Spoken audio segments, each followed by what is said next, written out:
नमो भगवते वासुदेवाय नमः।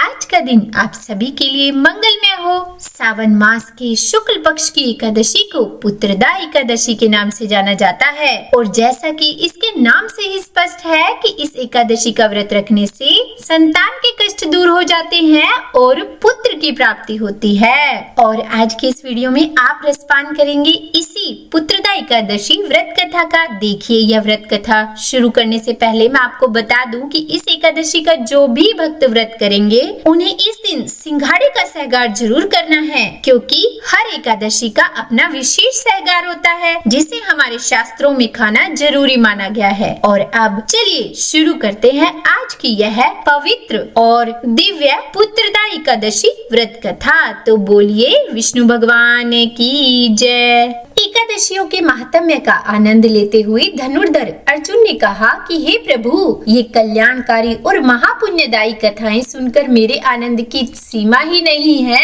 और मेरी जिज्ञासा बढ़ती जा रही है। हे कमल नयन, अब आप मुझे श्रावण माह के शुक्ल पक्ष की एकादशी की कथा सुनाने की कृपा करें। इस एकादशी का नाम क्या है तथा इसके व्रत का विधान क्या है, इसमें किस देवता का पूजन किया जाता है और इसका व्रत करने से किस फल की प्राप्ति होती है।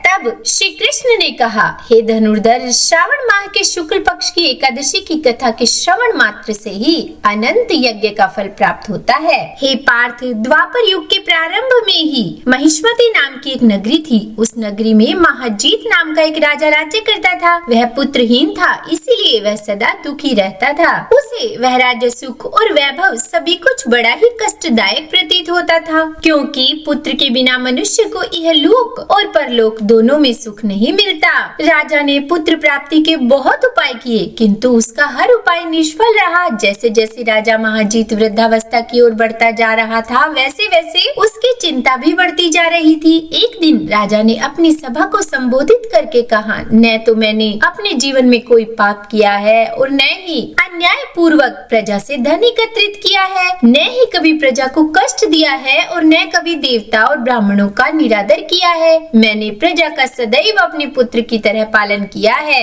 कभी किसी से ईर्ष्या भाव नहीं किया, सभी को एक समान समझा है। मेरे राज्य में कानून भी ऐसे नहीं है जो प्रजा में अनावश्यक डर उत्पन्न करे। इस प्रकार धर्म युक्त राजा करने पर भी मैं इस समय अत्यंत कष्ट पा रहा हूँ। इसका क्या कारण है, मेरी समझ में कुछ नहीं आ रहा है। आप इस पर विचार करें कि इसका क्या कारण है और क्या इस जीवन में मैं इस संकट से मुक्त हो पाऊंगा। राजा के इस कष्ट के निवारण के लिए मंत्री आदि वन को गए, ताकि वहां जाकर किसी ऋषि मुनि को राजा का दुख बताकर कोई समाधान पा सके। वन में जाकर उन्होंने श्रेष्ठ ऋषि मुनियों के दर्शन किए। उस वन में वयोवृद्ध और धर्म के ज्ञाता महर्षि लोमस भी रहते थे। वे सभी जन महर्षि लोमस के पास गए। उन सब ने महर्षि लोमस को दंडवत प्रणाम किया और उनके सम्मुख बैठ गए। महर्षि के दर्शन से सभी को बड़ी प्रसन्नता हुई और सब ने महर्षि लोमस से प्रार्थना की कि हे देव, हमारे अहोभाग्य है कि हमें आपके दर्शनों का सौभाग्य प्राप्त हुआ।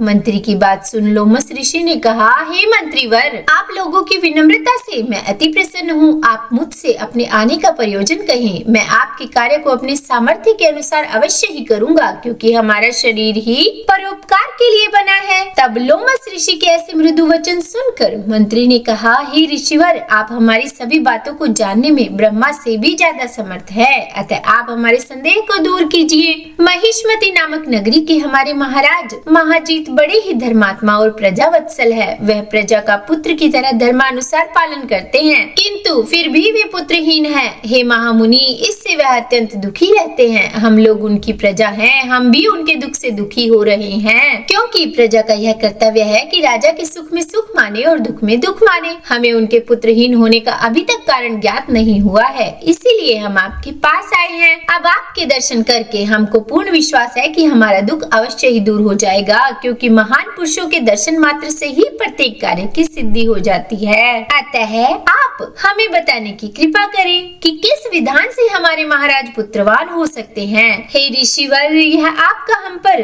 वह हमारे राज्य की प्रजा पर बड़ा ही उपकार होगा। तब ऐसी करुण प्रार्थना सुनकर लोमस ऋषि नेत्र बंद करके राजा के पूर्व जन्मों पर विचार करने लगे। कुछ पलों बाद उन्होंने विचार करके कहा कि हे भद्रजनों, यह राजा पिछले जन्म में अत्यंत उद्दंड था तथा बुरे कर्म किया करता था। उस जन्म में यह एक गांव से दूसरे गांव में घूमा करता था। एक बार ज्येष्ठ माह के शुक्ल पक्ष की एकादशी के दिन की बात है। यह 2 दिन से भूखा था और दोपहर के समय एक जलाशय पर जल पीने गया। उस स्थान पर उस समय एक गाय जल पी रही थी। राजा ने उसको प्यासे ही भगा दिया और स्वयं जल पीने लगा। हे श्रेष्ठ पुरुषों, इसीलिए राजा को ये कष्ट भोगने पड़ रहे हैं। एकादशी के दिन भूखा रहने का फल यह हुआ कि इस जन्म में यह राजा है और प्यासी गाय को जलाशय से भगाने के कारण पुत्रहीन है। यह जानकर सभी सभासद प्रार्थना करने लगे कि हे ऋषि श्रेष्ठ, शास्त्रों में ऐसा लिखा है कि पुण्य से पाप नष्ट हो जाते हैं। अतः आप कृपा करके हमें कोई ऐसा उपाय बताइए जिससे हमारे राजा के पूर्व जन्मों के पाप नष्ट हो जाएं और उन्हें पुत्र रत्न की प्राप्ति हो। तब सभासदों की प्रार्थना सुनकर लोमश मुनि ने कहा कि हे श्रेष्ठ पुरुषों, यदि तुम सब श्रावण माह के शुक्ल पक्ष की पुत्रदा एकादशी का व्रत और रात्रि जागरण करो और उस व्रत का फल राजा के निमित्त कर दो तो तुम्हारे राजा के यहाँ पुत्र उत्पन्न होगा। राजा के सभी कष्टों का नाश हो जाएगा। इस उपाय को जानकर मंत्री सहित सभी ने महर्षि को कोटि कोटि धन्यवाद दिया तथा उनका आशीर्वाद लेकर अपने राज्य में लौट आए। उसके बाद उन्होंने लोमस ऋषि की आज्ञा अनुसार पुत्रदा एकादशी का विधान पूर्वक उपवास किया और द्वादशी को उसका फल राजा को दे दिया और उस पुण्य के प्रभाव से रानी ने गर्भ धारण किया और 9 माह पश्चात एक अत्यंत तेजस्वी पुत्र को जन्म दिया।